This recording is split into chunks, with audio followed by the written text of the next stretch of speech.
ನಾಸಿಕಾಗ್ರ trataka. Tip of thumb ನೋಡ್ತಾ ಇರ್ಬೇಕು. ಸಾವಕಾಶ ಕೈ ಫೋಲ್ಡ್ ಮಾಡ್ತಾ ಹೋಗ್ಬೇಕು. ಟಿಪ್ ಆಫ್ ಥಂಬ್ ಮೂಗಿನ ತುದಿಯ ಸಮೀಪ ಬರ್ತಾ ಇರ್ಬೇಕು. Slow and steady, no hurry ಬರಿ.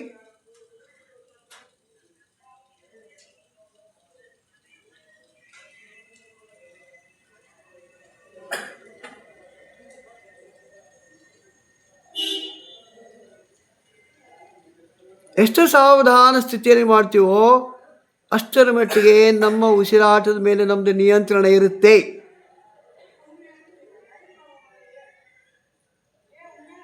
ಆಟೋಮೆಟಿಕಲಿ ನಮ್ಮ ಉಸಿರಾಟ ಸಾವಧಾನ ಸ್ಥಿತಿಗೆ ಹೋಗುತ್ತೆ. Slowing down the breath. ನಾಸಿಕಾಗ್ರ ತ್ರಾಟಕ ಓಪನ್ ಐ ಮೆಡಿಟೇಷನ್ನ ಭಾಗ ಇದು. ಮೆಡಿಟೇಷನ್ನ ಬೈ ಪ್ರಾಡಕ್ಟ್ ನಮ್ಮ ಉಸಿರಾಟದ ಮೇಲೆ ಆಟೋಮೆಟಿಕ್ ನಿಯಂತ್ರಣ. ಇಲ್ಲಿ ಕೇವಲ ಕುಂಭಕ ಸ್ಥಿತಿ, ಎಫರ್ಟ್ಲೆಸ್ ಕುಂಭಕದ ಅನುಭವ ಆಗುತ್ತೆ.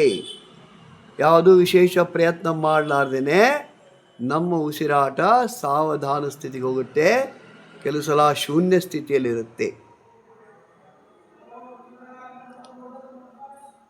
ಇಷ್ಟು ಸಮೀಪ ತರಲಿಕ್ಕೆ ಬರುತ್ತೆ, ಅಷ್ಟು ಸಮೀಪ ತರಬೇಕು. ಸಮೀಪ ತಂದಂಗೆಲ್ಲ ಹೆಬ್ಬೆರಳಿನ ತುದಿಯ ಪ್ರತಿಬಿಂಬ ಬ್ಲರ್ ಆಗ್ತಾ ಹೋಗುತ್ತೆ, ಮಸಕಾಗುತ್ತೆ. ಅದರ ಅನುಭವ ಆಗಬೇಕು.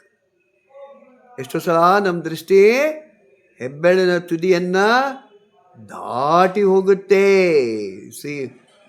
We are seeing through the thumb. ನೋಡ್ಬೇಕು.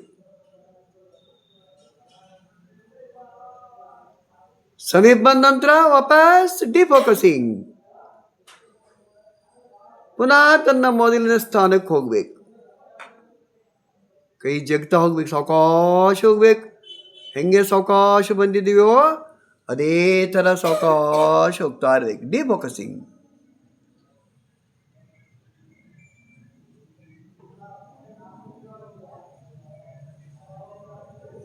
ವಿಕೇಂದ್ರೀಕರಣ.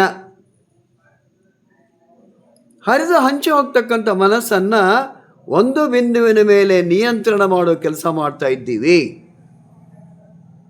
ಯಾವಾಗ ಮನಸ್ಸು ಒಂದು ಬಿಂದುವಿನ ಮೇಲೆ ನಿಯಂತ್ರಣ ಬರುತ್ತೋ ಆವಾಗ ನಮ್ಮಲ್ಲಿ ಅದಮ್ಯ ಶಕ್ತಿಯ ನಿರ್ಮಾಣ ಆಗುತ್ತೆ.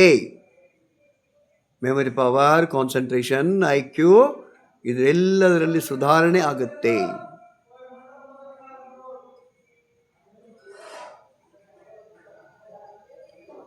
ಯಾರ್ದು ಕೈ ಮೊದಲಿನ ಸ್ಥಾನಕ್ಕೆ ಬಂದಿದೆ ಅವ್ರ ಕೈಯನ್ನು ಕೆಳಗೆ ಬಿಡ್ರಿ, ಕಣ್ಣು ಮುಚ್ಚಿ ಕೂಡ್ರಿ.